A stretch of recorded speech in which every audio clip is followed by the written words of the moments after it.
Selamat datang di channel Pemuja Malam. Jangan lupa like, share, and subscribe ya. Terima kasih.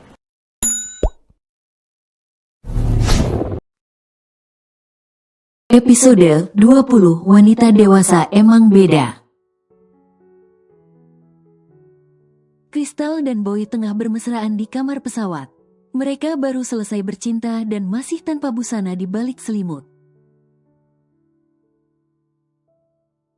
Boy terlihat masih betah memeluk Crystal dari belakang. "Sayang, kenapa belum dicabut?" tanya Crystal karena merasa kurang nyaman. King Cobra-nya masih betah di dalam, "Istriku. Jadi gimana dong?" jawab Boy nakal. Bahkan Boy sengaja kembali menggerakkan miliknya yang masih tertancap di milik Crystal. "Kamu tidak capek, sayang?" tanya Crystal lagi. Dia heran dengan suaminya. Dari tadi malam sampai pagi tadi, kemudian siang ini, kenapa tenaganya masih banyak? Padahal aktivitas panas yang mereka lakukan amat menguras tenaga. Crystal saja sampai lemas dibuatnya. "Capek sih, makanya aku ngantuk. Ayo kita tidur, tadi malam kita begadang." "Sampai di London kita juga sering begadang nantinya. Tidurlah selagi ada waktu," sahut Boy yang sudah mulai memejamkan matanya. "Cabut dulu ini, sayang, aku tidak bisa tidur."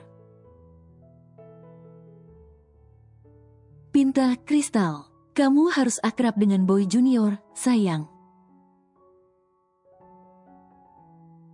Nanti kamu juga terbiasa," sahut Boy lagi. Dia sama sekali tidak mau mencabut miliknya. "Ya sudah, terserah." Crystal kalah. Dia berusaha tidur walaupun ada rasa mengganjal di bawah sana.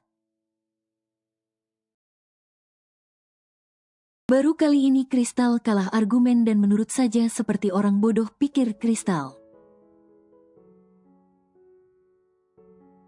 Anehnya, Crystal tidak bisa kesal ataupun marah dengan ulah konyol suaminya itu. Crystal akhirnya tertidur dalam pelukan Boy karena kelelahan. Boy dan Crystal tengah bersenang-senang di London, Inggris. Cinta telah membuat mereka mabuk dan melupakan sejenak semua urusan dan pekerjaan di Jakarta. Sementara di kantor, Jelita tengah sibuk dengan pekerjaan yang 2 kali lipat lebih banyak dari biasanya. Akibat Crystal yang cuti bekerja hampir 2 minggu. Astaga, dari tadi pekerjaan ini tidak ada habis-habisnya. Jelita memijat kepalanya sambil merenggangkan otot tangannya. Matanya sudah sakit melihat file-file di laptop. "Nona Crystal, aku harap Anda cepat kembali. Aku sibuk sekali, dan aku merindukan Anda," gumam Jelita. Jelita melihat jam tangannya. Waktu sudah menunjukkan pukul 7 malam. "Pekerjaanku masih banyak, semua orang sudah pulang. Aku lanjutkan besok sajalah." Jelita memutuskan pulang. Dia menyimpan semua file pekerjaannya, merapikan berkas dan dokumen di atas mejanya. Setelah semuanya rapi, Jelita bersiap pulang. Jelita baru sadar kalau dirinya melewatkan makan siang. Dan bunyi keroncong perutnya sampai nyaring terdengar. "Di rumah tidak ada makanan, aku mampir sajalah di restoran biasa." Jadi setelah sampai rumah, aku bisa langsung tidur, rencana Jelita. Jelita berjalan menuju lift, Dia pergi ke lantai utama. Di tempat lain, Rian tengah duduk sendirian di sebuah restoran. Dia makan sendirian sambil melihat kiri dan kanan. Kok tumben semua orang malam ini makan berpasangan? Status jombloku jadi semakin terasa, gerutu Rian. Mana Doni dan Dena lagi pergi keluar berduaan? Mereka lagi pergi kemana tanpa aku? Gerutu Rian lagi. Nasi goreng spesial yang dia pesan dari tadi tetap utuh. Selera makannya menghilang. Rian yang sudah tidak berselera makan berniat pulang. Dia berdiri dan tiba-tiba mematung. Mata Rian menangkap sebuah sosok yang familiar. Orang itu tidak melihat Rian dan melewatinya untuk duduk di meja paling ujung. Cewek itu, dia jelitakan, sekretaris Kristal. Rian merasa jelita datang di saat yang tepat. Dia pergi menghampiri jelita yang baru saja duduk. Jelita. Sapa Rian. Iya, siapa ya? Jelita lupa pada Rian. Aku gak ingat aku siapa, teman Bow. Rian berusaha mengingatkan Jelita. Oh iya, aku ingat sekarang. Jawab Jelita. Rian langsung duduk di kursi sebelah Jelita. Kebetulan aku lagi sendirian, aku lapar. Aku gak selera makan kalau sendirian. Temanin aku ya, nanti aku yang traktir. Pinta Rian. Teman atau pacar kamu mana? Teman aku lagi pacaran, dan aku jomblo. Jawab Rian percaya diri. Jelita tersenyum mendengar jawaban Rian yang jujur tapi lucu. Silahkan kamu makan di meja ini, tapi aku akan bayar tagihanku sendiri. Ucap Jelita. Kok gitu? Tanya Rian tidak percaya. Kita tidak terlalu dekat untuk saling mentraktir. Jawab Jelita singkat. Aku gak apa-apa loh mentraktir kamu. Kekeh Rian. Tapi aku yang tidak mau ditraktir. Kekeh Jelita juga. Ya udah, berarti kita bayar sendiri aja. Jawab Rian menyerah. Wanita dewasa emang beda, coba kalau cewek seumuran kami. Dia gak akan nolak buat ditraktir teman cowok. Batin Rian, dia kagum pada Jelita. Jelita dan Rian memesan menu makanan. Tidak menunggu lama, pelayan datang membawa pesanan mereka. Sambil makan, Rian mengajak Jelita mengobrol. Walau Jelita hanya menjawab seadanya.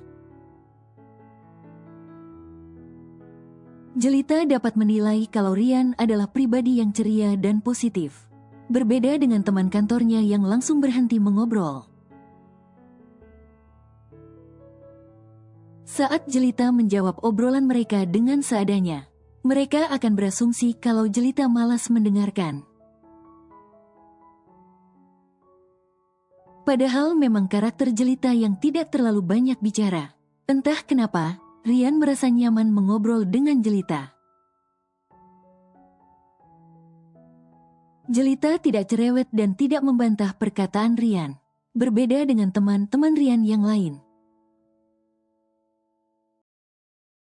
Setiap mengobrol pasti banyak berdebat. Rian merasa dihargai dan didengarkan. Rian banyak bercerita malam itu mengenai perjalanan persahabatannya bersama Boy dan Doni. tentang hubungan Boy dan Crystal, dan tentang Donnie dan Dena yang sedang pendekatan. Kayaknya cuma aku yang telat dapat jodoh, kata Ryan dan langsung terdiam. Tidak ada yang terlambat di dunia ini. Lihat aku, walau sudah 28 tahun, aku masih menikmati kesendirianku.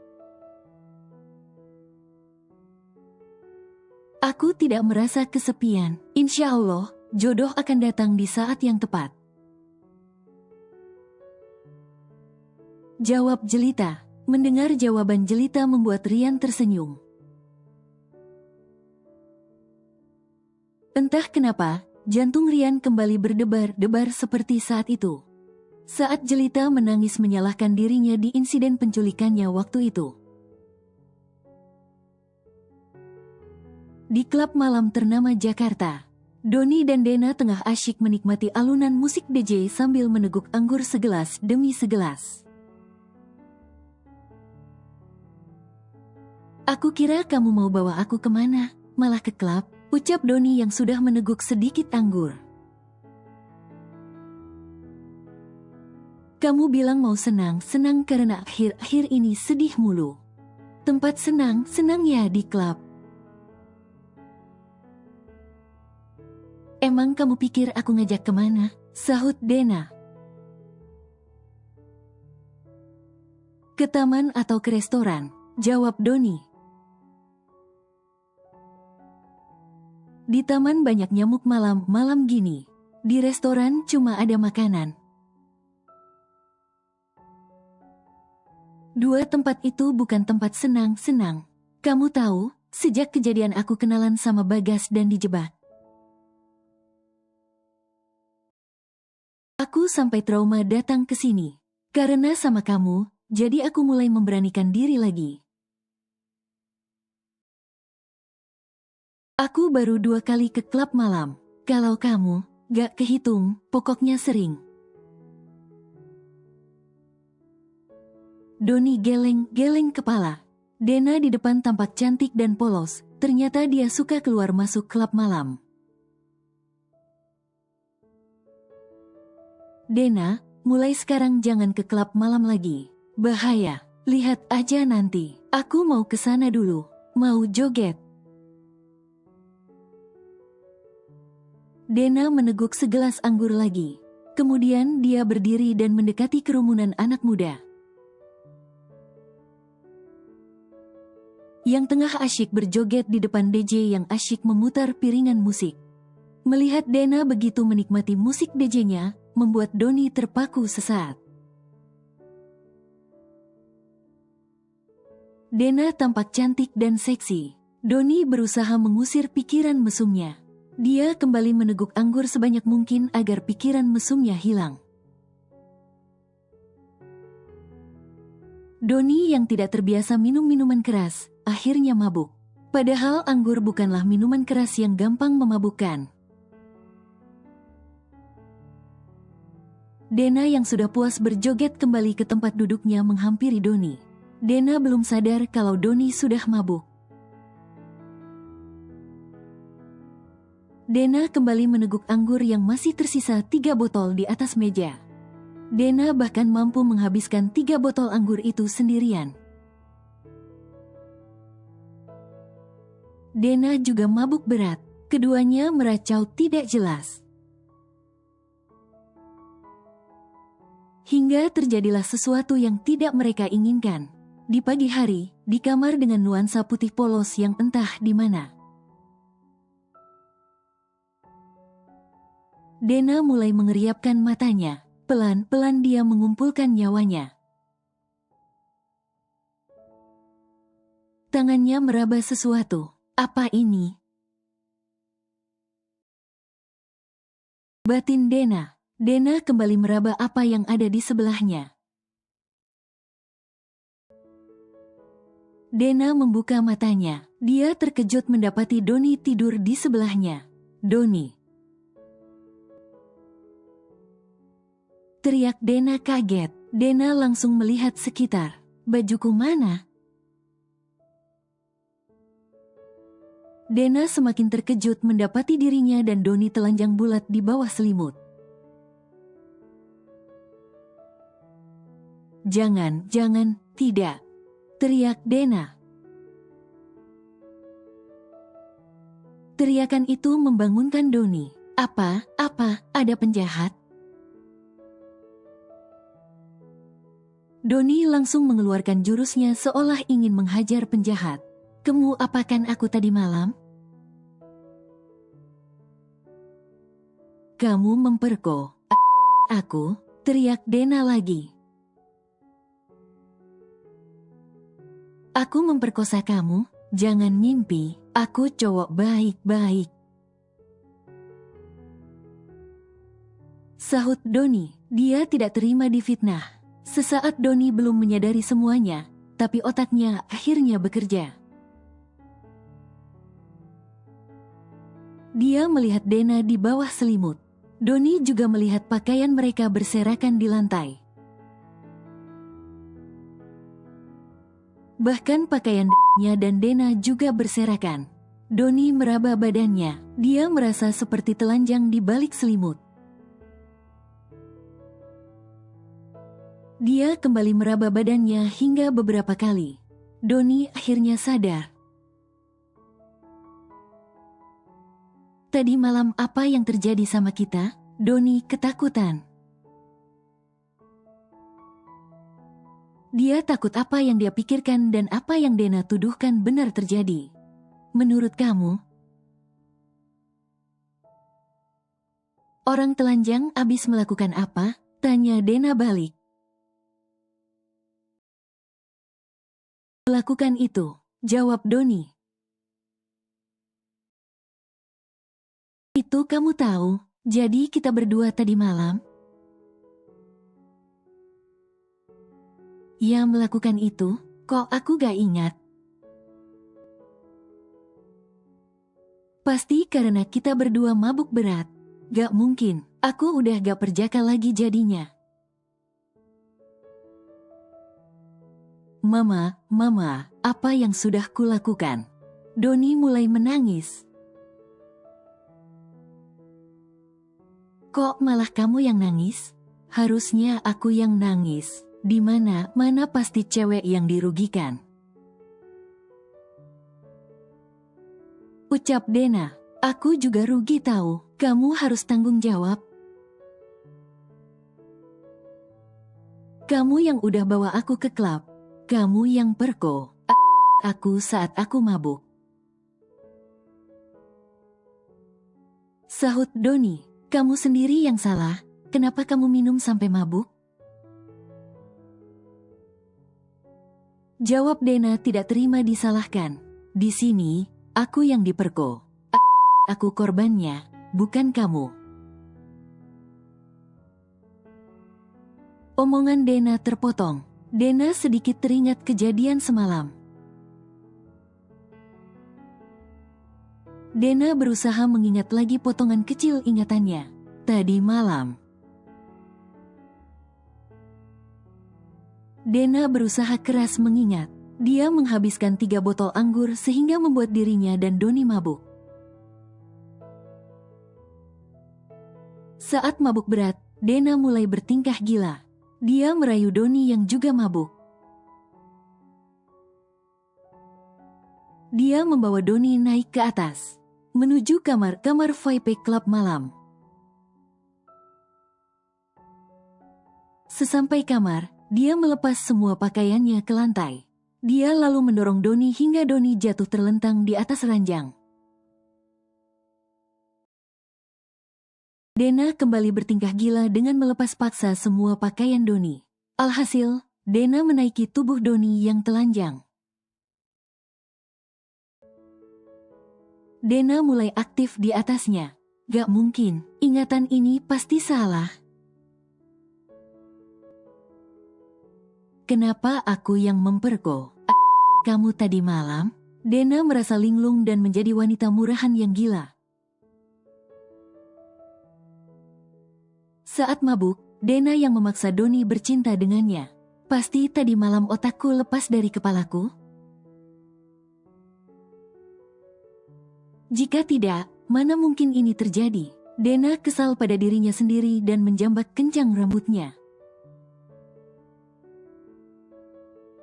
Boy dan Crystal begitu bahagia menikmati bulan madu mereka di London. Mereka menikmati waktu bulan madu sebaik mungkin. Mereka berharap, selesai bulan madu, kabar baik akan datang. Walau masih muda, Boy sama sekali tidak keberatan untuk cepat punya anak. Berbanding terbalik dengan Boy dan Crystal, Dena dan Donnie justru tengah kalut. Tidak sengaja melakukan cinta satu malam membuat cerita di antara mereka berubah. Tunggu, titah Donnie melihat Dena ingin pergi dari motel. Ada apa? Bukannya yang rugi dari kejadian tadi malam itu aku? Jadi tidak ada yang perlu kita bicarakan lagi. Jawab Dena ketus. Bukan itu, Dena, aku ingin bertanggung jawab atas perbuatanku. Kamu mau menikah denganku, di usia kita yang masih muda? Pinta Donnie. Dena terdiam mendengar ajakan Donnie. Aku kayaknya salah dengar, coba ulangi. Ayo kita menikah, Dena, pinta Donnie lagi.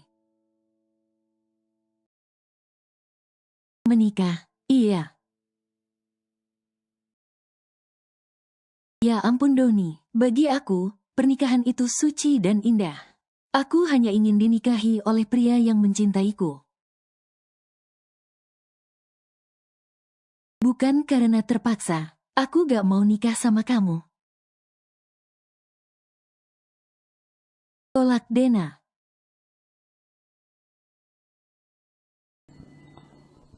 Bersambung.